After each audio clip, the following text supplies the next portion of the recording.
The blade of the steak knife caught the flickering candlelight as Catherine leaned in, her voice a serrated edge against the soft hum of the cello. "I can see you thinking, Maya," she whispered, her diamonds clashing with the cheap cotton of my server's blouse. "Don't get ideas. You are the help. You are the backdrop." My daughter, Lily, reached for a roll, her small fingers trembling, and Catherine slapped her hand away. I watched the red mark bloom on Lily's skin, a silent scream caught in my throat. This was the woman whose lifestyle I funded through 7 offshore holding companies. This was the man, my husband James, who watched his mother bruise his daughter and merely adjusted his silk tie. I felt the weight of the master key in my pocket, the digital trigger to a financial execution. If you have ever felt the cold realization that the people you love are actually your greatest enemies, hit the like button now, because the collapse is about to begin. The humidity of the Amalfi Coast clung to the marble pillars of the Emerald Bay Resort like a damp shroud. It was April, the season where the scent of lemon blossoms usually masked the stench of old money, but tonight, the air felt thick with the grease of a 5-course betrayal. I stood in the service corridor, pulling the scratchy wool of the maid's waistcoat over my shoulders. The fabric was a deliberate insult, selected by Catherine to ensure I felt every thread of my supposed insignificance. I looked at my hands, the same hands that had signed the multi-million-dollar acquisition of this very resort 3 months ago. To the world, I was the invisible CEO of Vance Hospitality. To the Sterlings, I was the daughter of a librarian who had somehow tricked their son into a marriage way above her station. I adjusted the silver tray, feeling the familiar heft of the sterling silver. It was a 20-pound burden that mirrored the emotional weight I had carried for 7 years. I had played the part of the doting, humble wife to perfection. I had funneled my dividends through James's failing consulting firm to give him the illusion of competence. I had built him a pedestal out of my own bones, only to watch him use that height to look down on me. I stepped through the double mahogany doors into the grand ballroom. 500 guests blurred into a sea of silk and arrogance. The ambient noise was a roar of high-frequency social climbing. I spotted Richard Sterling at the head table, swirling a cognac that cost more than the average worker's monthly mortgage. He did not look at me as I approached. He simply held his glass out to the side, expecting it to be filled by the void. I poured the liquid gold, my movements fluid and mechanical. My back ached, a sharp, localized throb in my lower spine, but my mind was operating at a different level. I was calculating the burn rate of their lifestyle. The resort fees alone for this evening were north of $300,000. The floral arrangements, imported from the Netherlands via private cargo, added another 50. Every cent was being drawn from a trust account that I had frozen exactly 45 minutes ago. The Sterlings were currently living on a technical glitch. They were ghosts in a machine that had already decided to delete them. I moved toward the buffet line, where Catherine was holding court. She was wearing a vintage Schiaparelli gown, a gold-leafed monstrosity that made her look like a predatory insect. She caught my eye and crooked a finger. The gesture was a hook, pulling me into the circle of her high society vultures. "Maya," she said, her voice loud enough to command the attention of the surrounding diplomats. "You have missed a spot on the dessert table. The macaroons are misaligned. It is a lack of attention to detail, really. No wonder you could not hold down a real job." The guests chuckled, a dry, papery sound. I felt the heat rise in my neck, but I kept my eyes on the floor. "I am sorry, Catherine," I murmured, the words tasting like ash. "I will fix it immediately." Catherine turned back to her friends, her laughter echoing off the vaulted ceilings. "It is a tragedy, really," she told them. "We try to bring her up to our level, but you cannot polish a pebble." My daughter Lily was sitting on a small stool near the orchestra, her eyes wide and watery. She was watching me, her hero, being dismantled piece by piece. I needed her to see this. I needed her to understand that sometimes, you have to let the enemy think they have won before you burn the bridge they are standing on. The orchestration of a hostile takeover is rarely about the numbers, it is about the timing of the reveal. As I straightened the macaroons, my thumb brushed against the encrypted burner phone hidden in my apron. One text. That was all it would take to trigger the repossession protocols. I had spent years building a forensic trail of their embezzlement from the family trust, money they did not realize was actually my personal capital. I had the audits. I had the signatures. I had the footage of Richard using corporate funds for his mistress's penthouse in Milan. But I was not ready to pull the pin just yet. I wanted them to feel the full height of their mountain before the landslide. The 15th anniversary cake was being wheeled out. A 6-tier architectural marvel covered in edible 24-karat gold leaf. It was the centerpiece of their vanity. As the guests began to gather, I saw Vanessa, James's sister, swaying slightly with a glass of Pinot Grigio. She was the family's weakest link, a socialite with a penchant for cruelty and a complete lack of impulse control. She was looking at Lily with a sneer that promised trouble. I shifted my position, moving closer to the decorative pool in the center of the room. The tension in the air was a physical thing now, a coiled spring waiting for a catalyst. The knowledge gap was a cavern between what they thought they owned and the reality of their bankruptcy. They believed the Sterling name was a fortress. They did not realize I had already dismantled the walls from the inside. I watched James laugh at a joke Richard made, his arm draped casually over the back of a chair he did not own, in a room he could not afford, eating food that I had technically stolen from myself to give to him. The sheer irony of the situation was a cold comfort. I looked at the security guards stationed at the exits. They were not resort staff. They were my private detail, disguised in the hotel's livery. They were waiting for the snap of my fingers. The moment of impact arrived with the sound of tearing silk. Lily, trying to stay out of the way, had stepped back and accidentally brushed against Vanessa's gown. It was a minor contact, a mere graze of a child's hand against a designer fabric. But Vanessa reacted as if she had been physically assaulted.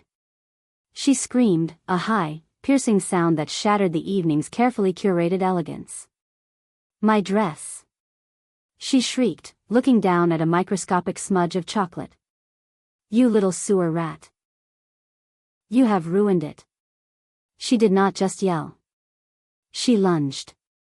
I saw the motion in slow motion. Vanessa's hand connecting with Lily's shoulder. The forceful shove that sent my 7-year-old daughter stumbling backward. The horrific silence as Lily lost her footing on the slick marble. And then, the splash. The sound of my child hitting the cold, candlelit water of the decorative pool was the final nail in the coffin of my patience. The ballroom went silent. 500 people stared as Lily struggled to the surface, her pink dress heavy and sodden, her face a mask of pure, unadulterated terror. Vanessa did not reach out to help. She did not apologize. She stood over the pool and spat a sentence that changed everything. "Look at you," she laughed, her face contorted with malice. "Just like your mother. Drowning in a world you do not belong in." Catherine stepped forward, not to check on her granddaughter, but to inspect Vanessa's hem. "Honestly, Maya," Catherine said, looking at me with total disgust. "Control your brat. She has made a scene. Get her out of here before she drips on the carpet." That was the moment the Sterling dynasty ended. I did not scream. I did not cry. I walked to the edge of the pool, my shoes clicking with a lethal rhythm against the floor. I reached down and pulled my daughter from the water. She was shaking, her teeth chattering against the trauma of the rejection. I wrapped her in my arms, feeling the cold water soak into my maid's uniform. I looked at James. He was standing 3 feet away, his face pale, his eyes darting around the room to see if anyone important had witnessed the embarrassment. He did not move to help. He did not say a word. He was a vacuum of a man. I stood up, holding Lily tightly against my chest. I looked at Catherine, then Richard, then Vanessa. The fire in my chest was no longer a flicker, it was a furnace. I reached into my apron and pulled out the burner phone. I did not look at the screen. I just pressed the pre-programmed command. In the distance, the low hum of the resort server room shifted as the firewalls I had built were deactivated. The lights in the ballroom flickered once, a deliberate signal from the head of engineering. I turned my gaze to the lead security guard, Marcus. I did not need to say a word. I simply inclined my head. Marcus and his partner stepped forward, their heavy boots thudding against the marble. They did not move toward the exits. They moved toward the head table. Catherine smirked, thinking they were coming to remove me. Finally, she huffed, crossing her arms. Take this woman and her child to the service entrance.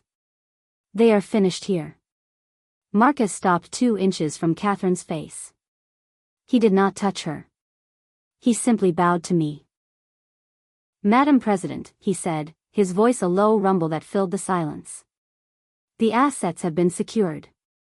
The police are waiting in the lobby for the assault report. Your orders? The silence that followed was absolute. It was the sound of a vacuum being filled by the weight of 1,000 secrets. Catherine's mouth opened, but no sound came out. Richard dropped his cognac glass. It shattered, the amber liquid spreading like a bloodstain across the white floor. James took a step toward me, his hand outstretched. Maya? He whispered, his voice cracking. What is he talking about? Who are you? I looked him directly in the eye, the man I had shared a bed with for nearly a decade. I am the woman who has been paying your bills, James. And I am the woman who just stopped. The silence in the ballroom was not empty, it was heavy with the pressurized weight of 1,000 shifting perceptions. I watched the realization crawl across James's face like a slow-moving shadow, the skin around his eyes tightening as the framework of his reality began to splinter. Richard reached for the table to steady himself, his fingers brushing against a centerpiece of white hydrangeas that I had personally approved in a boardroom 3,000 miles away. You are delusional, Richard stammered, though his voice lacked the bark of his usual authority. This is my son's resort. We have the deed. I looked at Marcus, who produced a slim, carbon fiber tablet from his suit jacket. He tapped the screen and held it up for the room to see. The digital display flashed the corporate structure of Vance Hospitality, a complex web of holding companies and offshore trusts that all terminated in a single, bolded name, Maya Vance. Every guest in the room was now a witness to a forensic audit in real time. I felt Lily's damp hair against my cheek, her shivering finally beginning to subside as the warmth of my resolve radiated through her. If you have ever sat in a room full of people who thought they were better than you, only to realize you held the keys to their entire world, hit the like button right now, because the reckoning is just beginning. I stepped down from the pool's edge, my wet socks leaving dark imprints on the pristine marble. Catherine tried to intercept me, her claw-like hand reaching for the lapel of my uniform. This is some kind of sick joke, she hissed, her breath smelling of expensive gin and desperation. You are a maid. You are a commoner. I let her hand touch the fabric for exactly 1 second before Marcus moved. He did not use force, he simply stepped into her line of sight with the immovable presence of a mountain. Do not touch the president, Marcus said, his voice a flat, dangerous monotone. Catherine recoiled as if she had been burned. The word president echoed off the gold-leafed moldings, a title that carried more weight than the Sterling name ever had. I turned to the crowd, the elite of the elite, who were now recording every second of the Sterling downfall on their smartphones. Tomorrow, the headlines would not be about a golden anniversary, they would be about the most spectacular financial liquidation in the history of the Amalfi Coast. I looked at Vanessa, who was still clutching her wine-stained dress, her face a mask of ugly, naked fear. The police are downstairs, Vanessa, I said, my voice cutting through the murmurs. They have seen the security footage of you shoving a 7-year-old into a pool. In this jurisdiction, that is aggravated assault on a minor. The ledger of their lives was closing.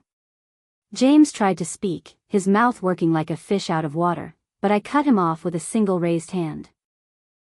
I have spent 7 years acting as the shock absorber for your family's ego, James. I have balanced your books, paid your gambling debts, and funded your mother's delusions of grandeur. But you let them touch my daughter. You watched them humiliate the woman who built the roof over your head. That is a debt you can never repay. I signaled to the technical booth at the back of the hall. With a single keystroke, the massive LED screens that had been displaying a montage of Richard and Catherine's 50 years together went black. A moment later, they flickered back to life, displaying a scrolling list of bank account balances. Each account belonged to a Sterling. And each balance read exactly $0.00. A collective gasp went up from the crowd as the financial execution was televised for the entire ballroom. Richard's face went from pale to a terrifying shade of purple. "My accounts," he wheezed, lunging toward the stage. "You cannot touch those. Those are private." I did not even blink. Those accounts were funded by the Vance Trust, Richard. A trust that carries a morality clause. By assaulting a member of the Vance family, my daughter, you triggered a total revocation of all distributed assets. As of 3 minutes ago, you are not just broke. You are in debt to me for the cost of this evening's champagne. Marcus, clear the room. The party is over. The evacuation of the Sterling family was a masterclass in clinical efficiency. Marcus and his team did not need to shout. The sheer presence of 10 tactical security officers moving in a synchronized phalanx was enough to send the 500 guests scurrying toward the valet stands. I stood in the center of the emptying ballroom, a wet maid in a sea of abandoned luxury, holding my daughter like a shield. Catherine was being led toward the service exit, her gold sequins snagging on the doorframe. She looked back at me, her eyes full of a venomous, dying pride. "You will never be one of us," she spat. I smiled, a cold, sharp expression that never reached my eyes. "You are right, Catherine. I am the one who owns the room you are being kicked out of." James was the last to go. He stood by the shattered cognac glass, looking at me as if he were seeing a ghost. "Maya, please," he whispered. "Where are we supposed to go?" "All our things are at the villa." I shifted Lily to my other hip, feeling the heavy master key in my pocket. "The villa was swept an hour ago, James. Your personal items have been moved to a storage unit in the industrial district. The code will be sent to your phone once you sign the non-disclosure agreement." He looked like he wanted to argue, to claim some scrap of dignity, but Marcus stepped forward and placed a heavy hand on his shoulder. "It is time to leave, Mr. Sterling. The resort is closing for a private event." James took one last look at the empty throne at the head table and walked out into the dark Amalfi night. I stood alone in the grand ballroom, the only sound the dripping of water from my skirt onto the marble floor. The chandeliers dimmed, the bright, artificial light fading into a soft, amber glow. Mr. Rossi, the general manager, appeared from the shadows of the kitchen, carrying a thick, white cashmere robe. He approached me with a reverence that made my throat tighten. "Ms. Vance, I have the penthouse prepared," he said softly, draping the robe over my shoulders and tucking it around Lily. "The chef is preparing a warm meal for the young miss. I am deeply sorry for what happened tonight." I should have seen the signs. I shook my head, feeling the exhaustion finally begin to pull at my limbs. "You did your job, Rossi. You let the play reach its final act." I walked toward the private elevator, my bare feet cold against the stone. I caught my reflection in a floor-to-ceiling mirror, a woman in a ruined uniform, hair matted, eyes burning with the fire of a bridge being cremated. I did not look like a CEO. I looked like a mother who had just finished a war. I tapped the biometric scanner on the elevator, the red light turning green as it recognized the unique geometry of my iris. As the doors slid shut, I looked down at Lily. She was looking up at the gold leaf on the ceiling, her eyes curious and quiet. "Are we going home, Mommy?" she asked. I pulled her closer, the elevator rising swiftly toward the top floor of the empire I had built. "No, baby," I said, the doors opening to a sprawling suite that overlooked the entire Mediterranean. "We are going to a place they can never find us." 6 months later, the dust had settled into a fine, silent powder. The Sterling name had been erased from the social registers as if it had been written in pencil. I sat on the terrace of my private estate in Switzerland, the alpine air crisp and clean, far away from the humid betrayals of the coast. On the table in front of me sat a single legal document, the final decree of divorce. James had signed it without a fight, his spirit broken by the reality of a life without a safety net. I heard Lily laughing in the distance, chasing a golden retriever through the manicured gardens. She did not have nightmares about the pool anymore. She only had dreams about the future. The intercom on my desk buzzed, a sharp, professional tone.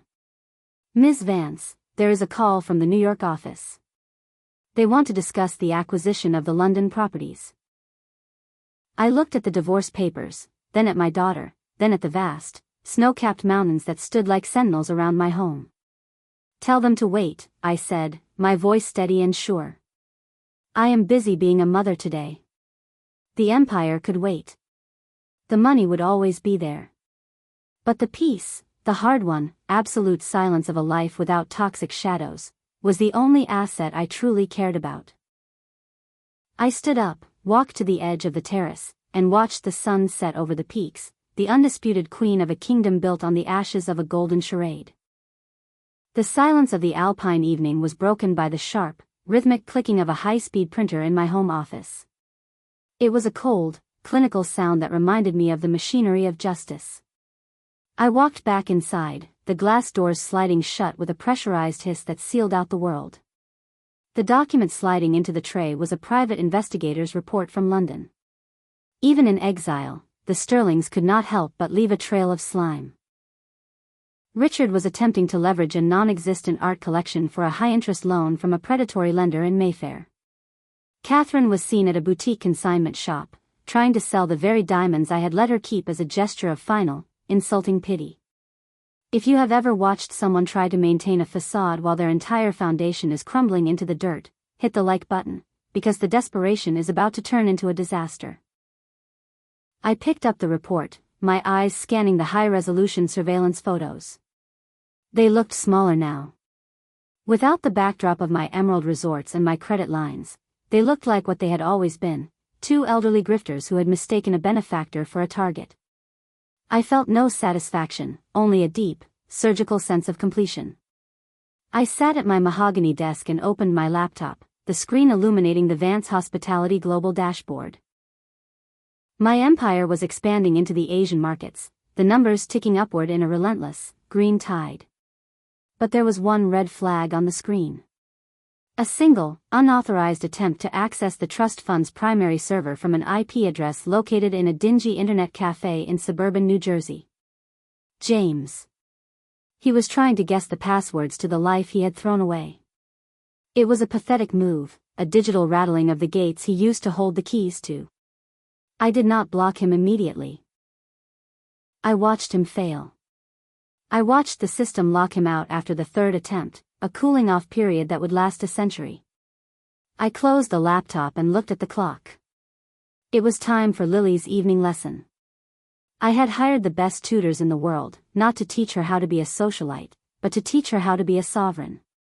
She was learning Mandarin, coding, and the fundamentals of contract law. I would never let her be a victim of a technicality again.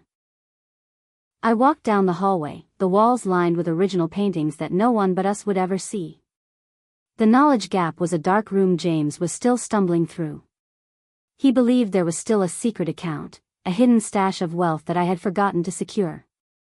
He did not realize that I had accounted for every penny since the day we met. I had seen the way he looked at my briefcase in our first year of marriage, a look of hungry curiosity that he thought was love.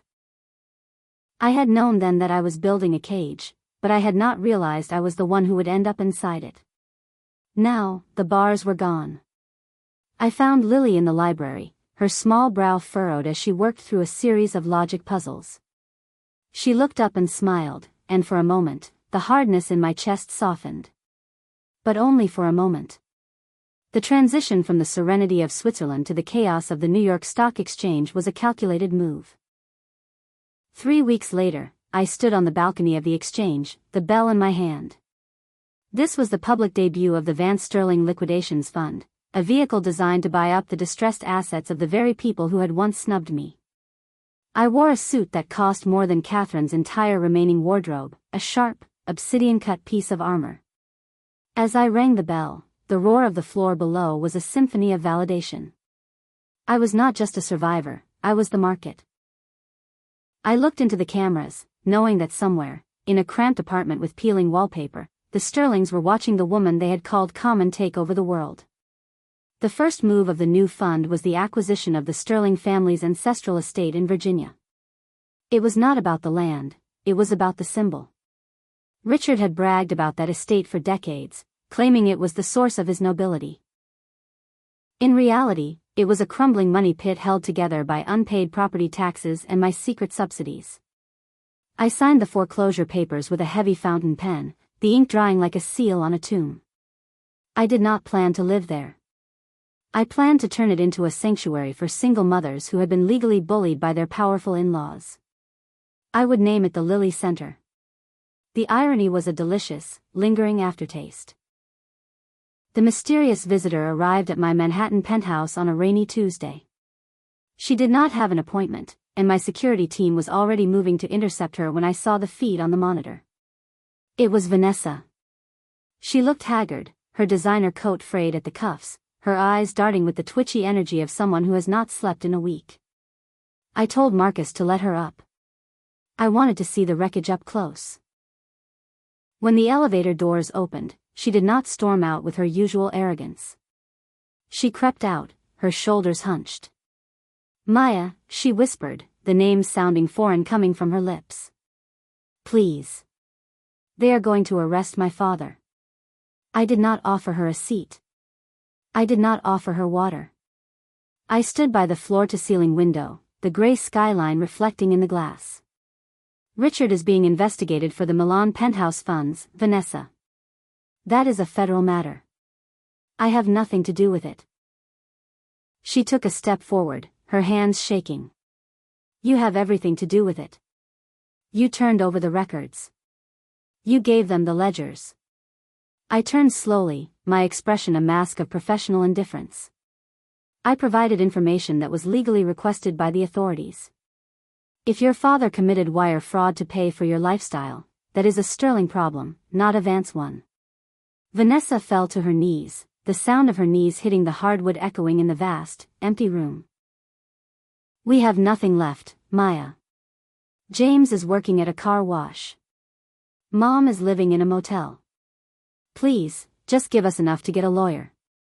I looked down at her, and for a split second, I saw the woman who had shoved my daughter into a pool. I saw the woman who had laughed while I served her appetizers. I leaned down, my face inches from hers. I remember the splash, Vanessa. I remember the sound Lily made when she hit the water. I remember you calling her a rat. Do you remember that? Or was it just another Tuesday for you? The silence in the penthouse was suffocating. Vanessa started to sob, a wet, ugly sound that filled the space where my empathy used to live. I have a job for you, I said, my voice dropping to a whisper. My resort in the Maldives needs a new cleaning crew for the public restrooms. It is hard work, the hours are long, and the uniform is scratchy. But it pays a living wage. Vanessa looked up, her eyes wide with a horrific realization. You want me to clean toilets? I stood up and smoothed my jacket. It is more than you deserve. And it is the only help you are ever going to get from me. Take it or leave it, but get out of my sight. As Vanessa was escorted out by Marcus, I felt the final tether to my past snap. The Sterling family was not just broke, they were being erased by the very system they had used to oppress others. I walked over to my desk and picked up a small, framed photo of Lily on her first day of school in Switzerland. She was wearing a backpack and a confident smile. That was the only legacy that mattered.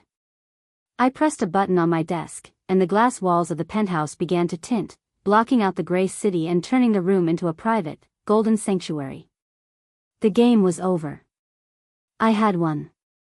And I had done it while wearing the uniform they thought defined me. But as I sat there, the phone on my desk rang. It was an unlisted number, one that bypassed all my filters. I picked it up, a strange feeling of unease crawling up my spine.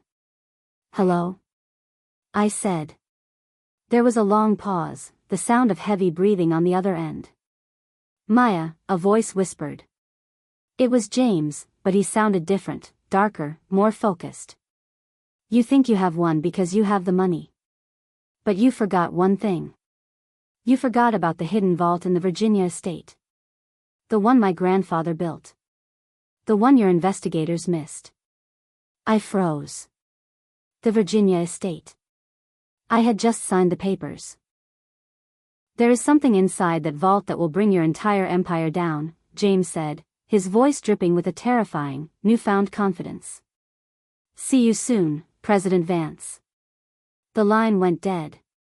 The dial tone hummed in my ear like a funeral bell for a piece that had lasted exactly 6 minutes. I stared at the receiver, the plastic cold against my palm, while the city lights of Manhattan blurred into a streaking mess of neon and shadow. James had always been a man of hollow threats, a creature of bravado who crumbled under the slightest financial pressure, but the vibration in his voice had been different. It was the steady, low frequency of a man who had finally found a weapon. I stood up, the cashmere robe falling from my shoulders, and walked to the window. If you have ever realized that the ghost of your past has one last card to play just when you thought you were safe, hit the like button, because the vault is about to open. I did not call the police. I did not call my lawyers. I called Marcus. The flight to Virginia was a blur of high-altitude turbulence and frantic digital archaeology. I sat in the cabin of the Vance one, my laptop open, scouring the historical blueprints of the Sterling estate that I had acquired in the foreclosure. The architectural records were a mess of 19th-century penmanship and mid-century renovations, a literal labyrinth of ego and bad decisions. James's grandfather had been a bootlegger before he was a congressman, a man who understood that the only thing more valuable than gold was a place to hide the bodies. I zoomed in on the foundation of the east wing, looking for a structural anomaly, a thickness in the concrete that should not be there. My pulse was a rhythmic thud in my temples, a countdown to a confrontation I had not prepared for. We touched down on a private strip at 3 a.m, the air in Virginia heavy with the smell of wet earth and decaying boxwood. The estate loomed in the darkness like the skeletal remains of a dinosaur, its white columns yellowed by age and neglect. I stepped out of the SUV, the gravel crunching under my boots, a sound that felt like teeth grinding in the silence. Marcus was behind me, his hand resting on the holster of his sidearm, his eyes scanning the tree-line with thermal optics. We moved toward the main house, the security system I had installed chirping a greeting that felt more like a warning. I did not go to the master bedroom. I did not go to the library. I went to the cellar, the air growing colder and damper with every step I took into the belly of the Sterling legacy. The knowledge gap was a physical weight now, a section of the basement wall that looked too uniform, too perfect compared to the surrounding rubble stone. I reached out and touched the cold masonry, feeling for the seam that James had spent his childhood hearing about. It was not a digital lock. It was not a biometric scanner. It was a mechanical secret, a hidden lever disguised as a rusted iron sconce. I gripped the cold metal and pulled. There was a groan of shifting stone, a sound like a giant waking up, and the wall swung inward on greased hinges that had not seen the light of day in 50 years. The air that rushed out was stale, smelling of old paper and the metallic tang of dried ink. I stepped into the vault, the beam of my flashlight cutting through the darkness to reveal stacks of leather-bound ledgers and sealed wooden crates. This was not gold. This was not jewels. It was something much more dangerous in the hands of a desperate man. I opened the first ledger, my eyes scanning the handwritten entries from the 1950s. It was a record of every bribe, every payoff, and every illicit transaction that had built the Sterling political machine. But it was not just ancient history. At the bottom of the stack was a modern envelope, the seal bearing the crest of a Swiss bank I had never used. I opened it, my hands beginning to shake as I read the name on the account. It was not Richard's. It was not Catherine's. It was mine. The realization hit me like a physical blow. The account had been opened 10 years ago, long before I had become the CEO of Vance Hospitality. It contained millions of dollars in untraceable funds, all flowing from a series of shell companies associated with the very people I was currently trying to prosecute. The Sterlings had not just been stealing from me. They had been using me as a laundering vessel for a decade. If this document went public, my empire would not just collapse, I would be facing a federal indictment that no amount of money could fix. I looked at the signature at the bottom of the latest transfer. It was a perfect forgery of my handwriting, a masterpiece of deception that James had been perfecting for years. The floorboards creaked above us, a slow, deliberate sound that froze the blood in my veins. Marcus moved instantly, his weapon drawn and aimed at the ceiling, but I knew who it was. I did not need the thermal optics. James had entered the house through the servants' entrance, the one entrance I had not recoded because it was part of the historical easement. I stood in the center of the vault, the incriminating documents clutched in my hand, as the shadow of my ex-husband appeared at the top of the cellar stairs. He was not wearing the car wash uniform. He was wearing a tailored suit, the fabric catching the dim light as he descended into the darkness with the grace of a predator returning to his den. "You always were too smart for your own good, Maya," James said, his voice echoing off the stone walls. "You spent so much time looking at the horizon that you forgot to look under your own feet." He held a small digital recorder in his hand, the red light glowing like a hungry eye. "I have already sent the encrypted copies of these ledgers to the SEC. They are sitting in an inbox, waiting for the trigger." I looked at Marcus, then back at James. "You will go down with me, James. This is your family's legacy. You are a Sterling." He laughed, a dry, hollow sound that filled the vault. "I am a man with nothing left to lose, baby. You are the one with the empire. I am just the guy who is going to watch it burn." The leverage was total. James was not looking for a payoff.